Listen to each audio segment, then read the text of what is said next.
सत्यवान और सावित्री की कहानी ये थी कि सत्यवान सत्ययुग, जैसे कि सत्यवान नाम है और सावित्री, स से सतयुग, सत्य से सत्य, स से सत्यवान और स से सावित्री और स से सूर्य और स से सूर्य के पुत्र सूर्य पुत्र यमराज जी। तो इनको लेकर ये सारी कहानी। और स से सर्प, तो काल सर्प दोष लगा और सत्यवान का सब कुछ चला गया। सत्यवान का सब कुछ चला गया। तो सावित्री, सत्यवान और उनके सास ससुर जितने भी थे वो लोग बेचारे सब जंगल में आके रहने लगे। जंगल में आके, बहुत पैसे वाले हुआ करते थे पहले वो, लेकिन जंगल में आके फिर वो लकड़ियां काटने लगे। लकड़ियां काट के जैसे तैसे भी वो जीवन गुजारने लगे ऐसे। तो और वो जब भी बैठते ना तो वो वट के वृक्ष के नीचे ही बैठते थे। अच्छा। वो जब भी बैठते सत्यवान और सावित्री तो बरगद के पेड़ के नीचे ही बैठते। अब बरगद का पेड़ क्या है, बरगद के पेड़ को हम बाबा भी कहते हैं। बाबा है ना? बाबा, हाँ, जैसे बाबा बोले ना, हाँ, बाबा कहते हैं। तो बरगद के पेड़ को हम बाबा कहते हैं। अब क्यों हम बरगद के पेड़ को बाबा कहते हैं? क्यों बरगद का पेड़ हमें देखकर इतना अच्छा लगता है? क्यों हमें बरगद के पेड़ के नीचे जब आप जाते हो तो एक फीलिंग आती है कि जैसे हमारा कोई है। तो उनकी जो लटकती हुई लताएं हैं, उनका जो उनकी जो डेंसिटी है, जो डीपनेस है उनकी जो, तो आप देखोगे तो अपनापन फील होता है। और इसलिए कहते हैं वट बाबा। तो और वहां पे जाके कहते हैं कि जो भी मांगो आपका पूरा होता है। और ये बात भी सही है ना? तो ये बात तुम्हारे लिए तो बिल्कुल सही है ना? बिल्कुल, मैं तो एक्सपीरियंस हूँ इसके लिए। तो और प्रत्यक्ष एक्सपीरियंस था वो। तो जो भी जब, तो अब उनको वट बाबा कहते हैं। अब वट बाबा उनको क्यों कहते हैं? क्योंकि वट बाबा मतलब शिव बाबा, भोलेनाथ। वट के वृक्ष में भोलेनाथ का निवास होता है और पीपल के वृक्ष में विष्णु भगवान का निवास होता है। तो वट के पेड़ में, वट की में बाबा भोलेनाथ साक्षात विराजमान रहते हैं। यानी अगर आपको साक्षात भोलेनाथ का दर्शन करना है तो वट वृक्ष के नीचे जाइए और ओम नमः शिवाय का जप कीजिए, आपकी हर मनोकामना पूरी होती है। तो वट के नीचे वो जब भी सत्यवान और सावित्री बैठते तो वो कभी अपनी गरीबी के बारे में बात नहीं करते थे। वो कभी भी अपने क्या खो गया उसके बारे में बात नहीं करते थे। वो हमेशा चिंतन, मनन, भजन जो भी बातें करते थे तो सत्यवान और सावित्री दोनों मिलके ईश्वर की बातें किया करते थे। क्योंकि सत्ययुग में धर्म का बहुत बोलबाला था। धर्म अपने पीक पे था। यानी धर्म 90% था, 10% बाकी राजपाट या जो कुछ भी था पूरा। उन जमाने के राजा महाराजाओं को भी बोलो तो वो सब कुछ छोड़ दिया करते थे। आज की तरह नहीं है। और कलयुग में क्या है, 90% पाप है एंड 10% धर्म है। तो उसमें आप उस 10% में जितना आप जो भी कर ले और जिस तरह से भी कर ले, आपका वो भगवान को टच हो जाता है, भगवान को वो चीज मिल जाती है। तो जब सत्यवान और सावित्री, तो एक दिन ऐसा ही हो गया कि सावित्री जो थी वो कहीं चली गई। और तब कहते हैं ना, ग्रहों की चाल बहुत गड़बड़ होती है, वो हर एक को लगती है, चाहे भगवान हो, चाहे इंसान हो, चाहे कोई भी हो। तो ग्रह की चाल लगी और उसी भगवान ने भी सोचा चलो आज देखते हैं इन लोगों का। अच्छा टाइम भी आया, बुरा टाइम भी आया, लेकिन बुरा टाइम के साथ साथ अच्छा भी टाइम चल रहा था। हमें हमेशा कहा जाता है कि बुरा टाइम जब आए तो घबराने का नहीं, ये नहीं, शांत रहो, बुद्धिमानी से काम लो। लेकिन 95% लोग ये चीज नहीं करते, परेशान हो जाते हैं और अपने सारे दुख आपकी मजबूती है, दुख आपकी ताकत है। तो उसी समय शिव बाबा ने बोला चलो परीक्षा लेते हैं। तो मुझे तो लगता है कि दो सतयुग के सबसे बड़े भक्त तो इसी पेड़ के नीचे बैठे। तो मैं पूरी दुनिया जाऊं क्यों? पूरी दुनिया जाऊं क्यों कि इनका सब कुछ खो गया है लेकिन ये एक पल को भी मुझे बोलते नहीं है। तो आओ चलो इनकी परीक्षा लेते हैं। और सावित्री से बड़े प्रसन्न बाबा कि सावित्री लकड़ियां काट के ला रही है और सत्यवान बीमार है, थोड़ी तबीयत भी खराब हो गई है, उनके बुखार हो गया है, कुछ भी हो गया है। अलग अलग चीजें, अलग अलग बातें लोग बोलते हैं। ये तो सतयुग ही बता सकता है कि उन्हें क्या हुआ था। सही। तो बस भगवान ने सोचा चलो इनकी परीक्षा लें और इनको लगा काल सर्प दोष। और सांप आया और सांप काट लिया। अब सांप काटने वाला कौन? भोलेनाथ का सांप। भोलेनाथ का सांप आया, सांप काट गया, काट के अपना चले गए। भोले बाबा देख रहे हैं, सत्यवान के प्राण निकल गए। सत्यवान के प्राण निकल गए। दिन तो पार्वती एकदम, अरे सावित्री बिल्कुल पागल हो गई।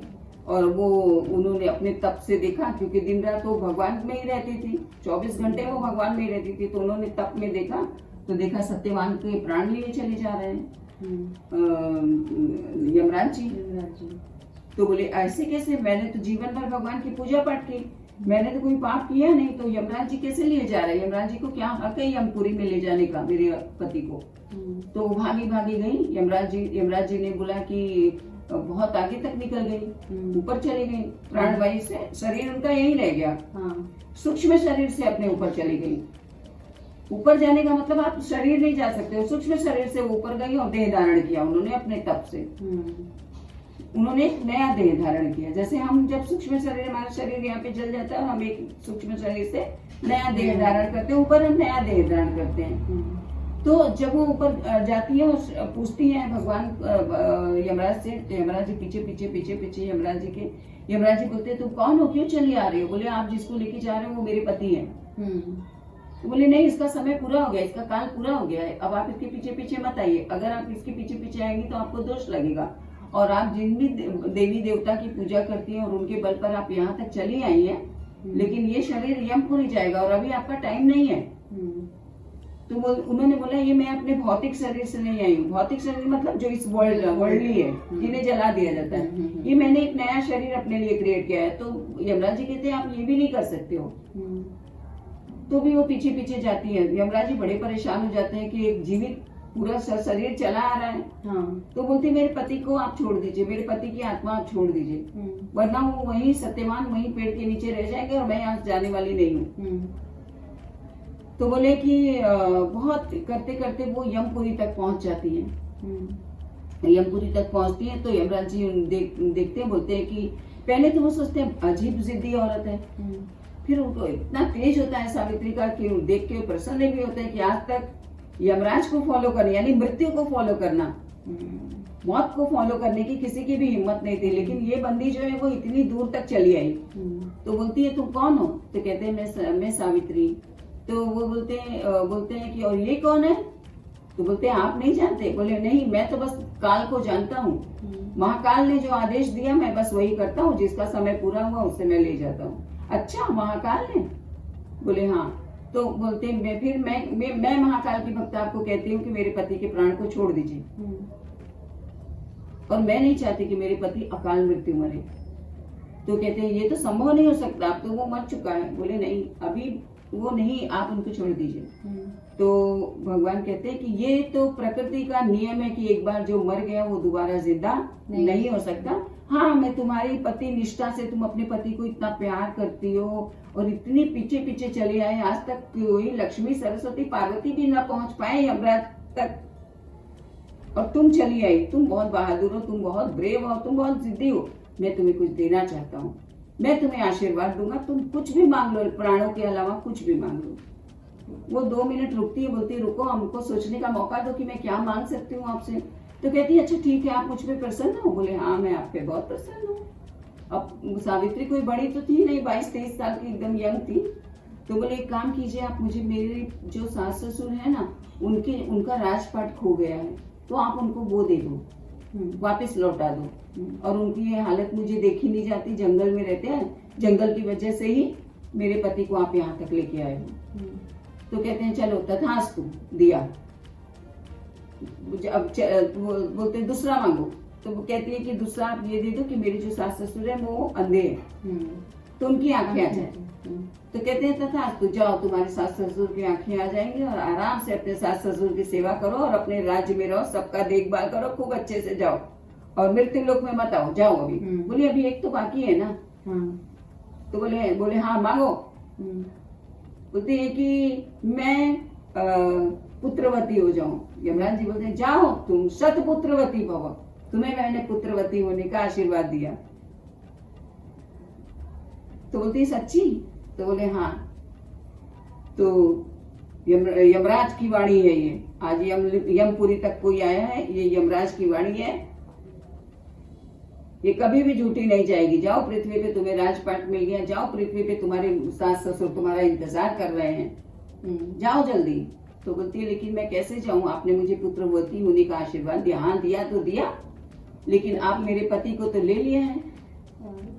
तो यमराज जी बोलते हैं हाँ, अब क्या करूं, आशीर्वाद तो देना पड़ेगा, अब तो ये देना पड़ेगा। अब उस दिन जो था वो शनि अमावस्या थी, अच्छा। शनिवार का दिन था, हम्म, शनिवार का दिन था, केतु की दशा लगी, हाँ। सत्यवान का ये हुआ, सावित्री की परीक्षा हुई, शिव जी ने परीक्षा ली। तो यमराज जी कहते हैं अब अगर ब्रह्मा जी के बाद सृष्टि के रचयिता जो हैं, one who is the creator of this universe, कोई अगर आपको आयु दे सकता है तो वो शनि। वो आपका सब कुछ छीन लेते हैं, राजपाट छीन लिया, आंखें छीन ली, प्राण तक ले लिया उन्होंने, यानी उनकी अंतरदशा चल रही है, अंतरदशा चल रही है। अंतरदशा जब चलती है तो सब कुछ बिखर जाता है, लेकिन तब काम आया, पूजा पाठ काम आया, और उस पेड़ के नीचे, वृक्ष के नीचे, प्रकृति के नीचे, सत्यवान सावित्री को क्या पता था कि वट बाबा जो है वो शिव बाबा उसी में निवास करते हैं। तो वट वृक्ष के नीचे जब वो ये करते थे, बातें करते थे ईश्वर की, और जब वो लकड़ियां काटने जाती थी तो वही लकड़ी वो काटती थी जो लकड़ियां पूरी तरह से टूट जाए।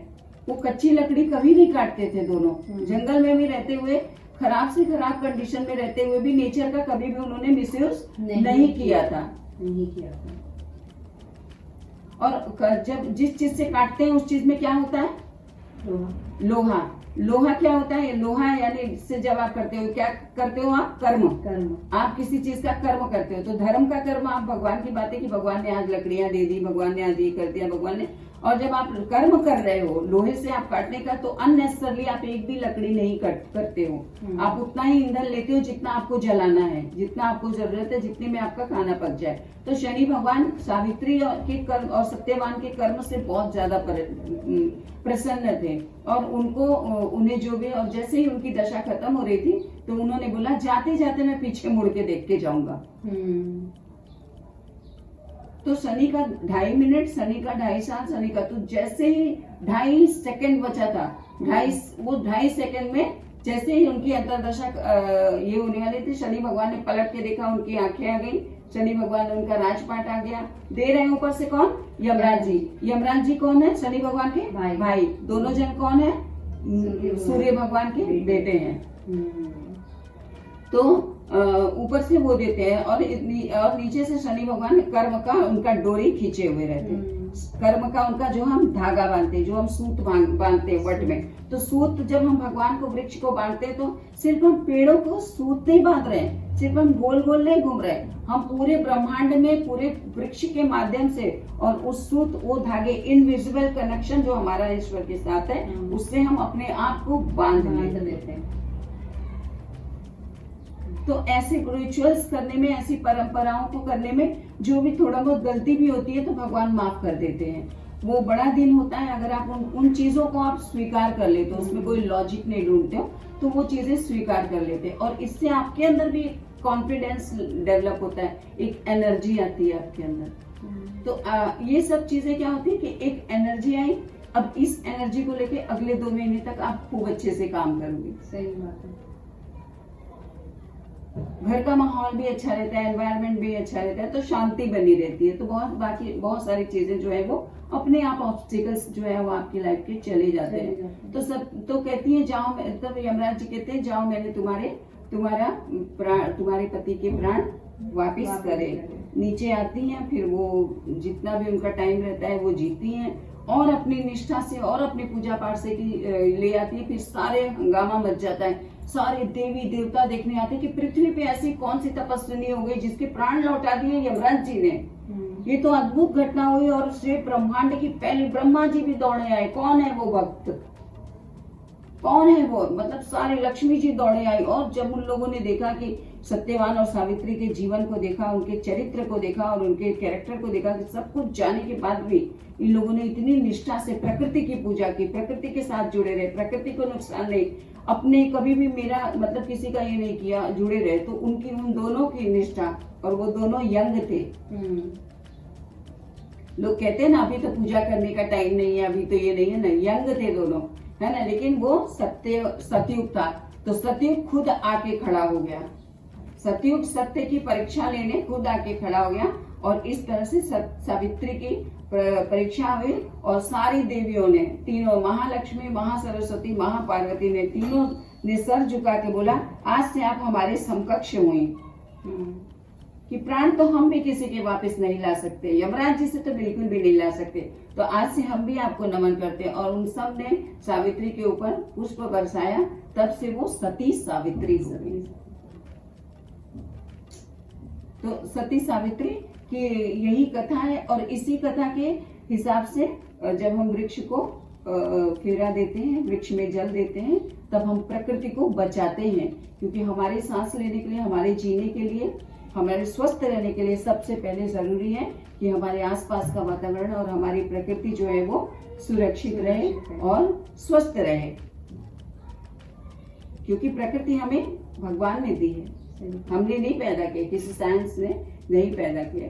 तो वट सावित्री की यही कथा है और वट सावित्री के दिन मैं भगवान से कामना करती हूँ कि सभी लोग एक कदम ईश्वर की तरफ बढ़ाएं। भले ही आप सर झुका के ही चले जाएं, पर वो 1 सेकंड भी होना चाहिए ना, तो वो बहुत हृदय से होना चाहिए, डर के नहीं होना चाहिए। हाय मंदिर आ गया हमने, डर नहीं होना चाहिए। तो जिस दिन अगर आप श्रद्धा से भगवान को सर झुकाने लगोगे कि ये ईश्वर आप जो कुछ भी करोगे ना वो बहुत बढ़िया करोगे। इंसान करेगा तो इतना बढ़िया नहीं करेगा, लेकिन जो तुम करोगे ना वो ऑसम, बहुत ही बढ़िया करोगे आप। सही बात। तो इसी तरह से बोलो सत्यवान सावित्री माता की जय, बोलो सती सावित्री माता की जय, बोलो भोलेनाथ भगवान की जय, बोलो श्री सत्यनारायण भगवान की जय।